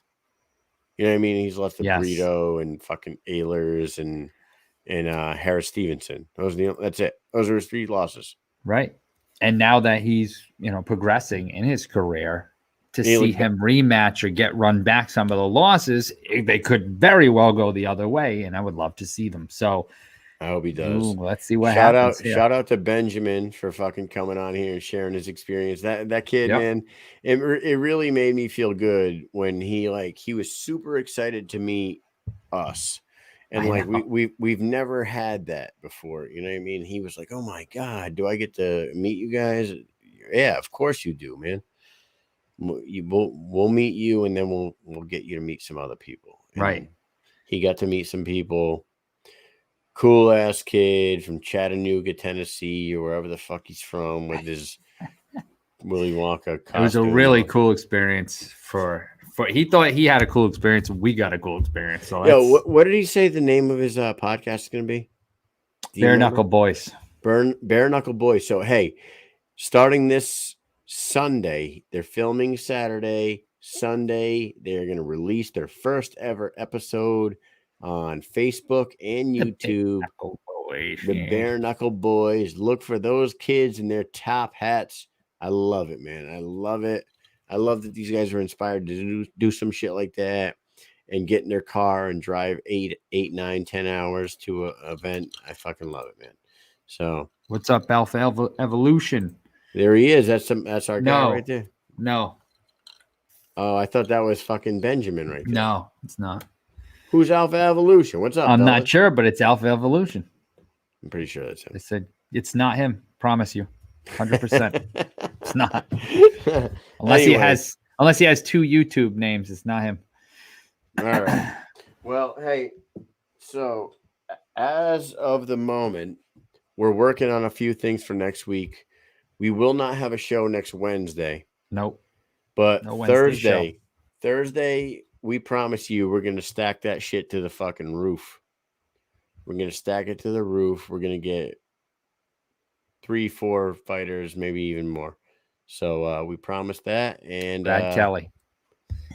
Brad Kelly's alpha. Hey, what's up, dog? Yeah, so he proved me wrong. Okay, fuck you, Mike. I already know. I know who's Stunada. Stunada, eh? What are you, a Stunada? What are you doing around here? You don't know who's who? Come on now. I give you one of these, huh? Play that video one more time before we go Play the video one more time. Play the video for Brad Kelly. Play it. Brad, Kelly, have you seen this? Check this out, buddy. You would think that they would be advertising this shit on like a billboard around here or something, you know? Maybe at the Coliseum, but it has a gigantic sign that doesn't say anything about what's happening tonight. Because it's run by a fucking Stunad. Fucking Stunad. I'll fucking give him one of these. You want one of these? You forgot to put the BKFC 20 fucking thing on the sign, you freaking Stunada. I'll give you a fucking slap across the mouth. You like that? And now you're fired. And go find something to do. Or fucking go sell gabagool or something at the fucking deli, you piece of shit. He will never forget to put the BKFC 20 sign on the fucking digital sign outside the goddamn Coliseum. It's fired. I love every minute of that. Hey, Mike, what do you got going on this weekend? Anything good? This weekend's going to be filled with tons of grass clippings and weed whackings. Oh, all right. Well, you know what I'm going to do? What's that? Probably the fucking same. I'm going to have a fire tomorrow night. Yeah, I might do a fire. I got to burn some shit. Dude, you know what? If I sent you the other one about the thing on the cliff, No, fuck no, no. You don't want to do that one? No. You know, God, it's so goddamn funny, man. Yeah, yeah. Why? Because you say that? Because you say one word? Can you say one word? One word? No. It rhymes with No. and it starts with S. No, that's not bad. It's I don't know, man. You know, sometimes it might be crossing the damn line, and I don't want to. Susan Walker says, "Please, dude, can't do it. It's the funniest shit." It is funny. I have to admit. I even myself, you're like, because nobody gives a fuck. All right. Maybe another time on another show, we'll put it out there. It's one of the funniest goddamn. I swear to God. Is this? Hold on, Sicario Fight Club. Is that Kevin? Sicario. Yeah, I think so. It's on YouTube and it's on Facebook. Yeah, it's on search YouTube it out. and Facebook. We put it out before the fights happened at BKFC 20. So Saturday afternoon, or Saturday evening, about 5:00, that thing was out. Oh, it might not be Kevin, but I think someone's running it with that. Yeah. Either way, where's my interview? There's only two. State your name, partner. Oh, you know who? I think I know who it is. Who is it? Can I say who it is? Whoever Sicario Fight Club. I think yes or it no. might be Lorenzo Hunt. We still have 2 more interviews. He says and they will be coming out. Yes, maybe. Maybe. Okay, so we have 2 more interviews to put out, and that's one of them, and they will be out. So it's coming out. So we put out a whole bunch, and then we had our show yesterday and today. So that was our content. And then tomorrow and the next day, we have 2 more interviews coming out. And the only reason we didn't put them out right away is because they didn't actually have to do with the fights at BKFC 20. So we did the fights first. All the people who fought in the after show and people who were supposed to be a part of the fights on BKFC 20 right after that. And then we released all the other people after that. So we save. Hey, you know what they say? Say the best for last, right? Is that what they say? You know what he says? About fucking goddamn time. Yeah. We love our Juggernaut, and he's the man. Dude, the Juggernaut was on his fucking hands dragging a goddamn sled yesterday. Did you see that? I was in a van driving to work, and like usual, he's there. You've been tagged and alive, so I look and guess who it is?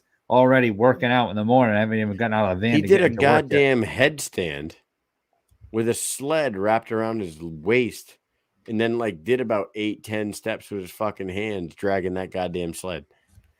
There's a lot of people I know that can't drag a sled with their fucking legs. This guy's Too bad I don't live in fucking Jacksonville. He'd probably get my ass up and out. Yeah. If I was living in Jacksonville, I'd be a fucking BKFC fighter. I would not, but I would definitely be in great shape. I'd let that guy train me, and I'd be a fighter. And if I failed him, I'd fucking I don't know. I was gonna say some stupid shit there. What the fuck? You know what that means? Anyway, that's the end of the night, and we love you guys. Yeah, we love you guys for tuning in. 2 nights in a row, 5 hours total. Fucking goddamn it, we've been some marathon men the last couple of weeks, and we appreciate you guys tuning in. We're gonna take the weekend off. We're gonna fucking be back here next Thursday with a lineup that you'll never believe. Maybe even the guy in the comment section might jump in there. Maybe. You never know. What do you think, Mike? I say we got to get the fuck out of here. Peace out.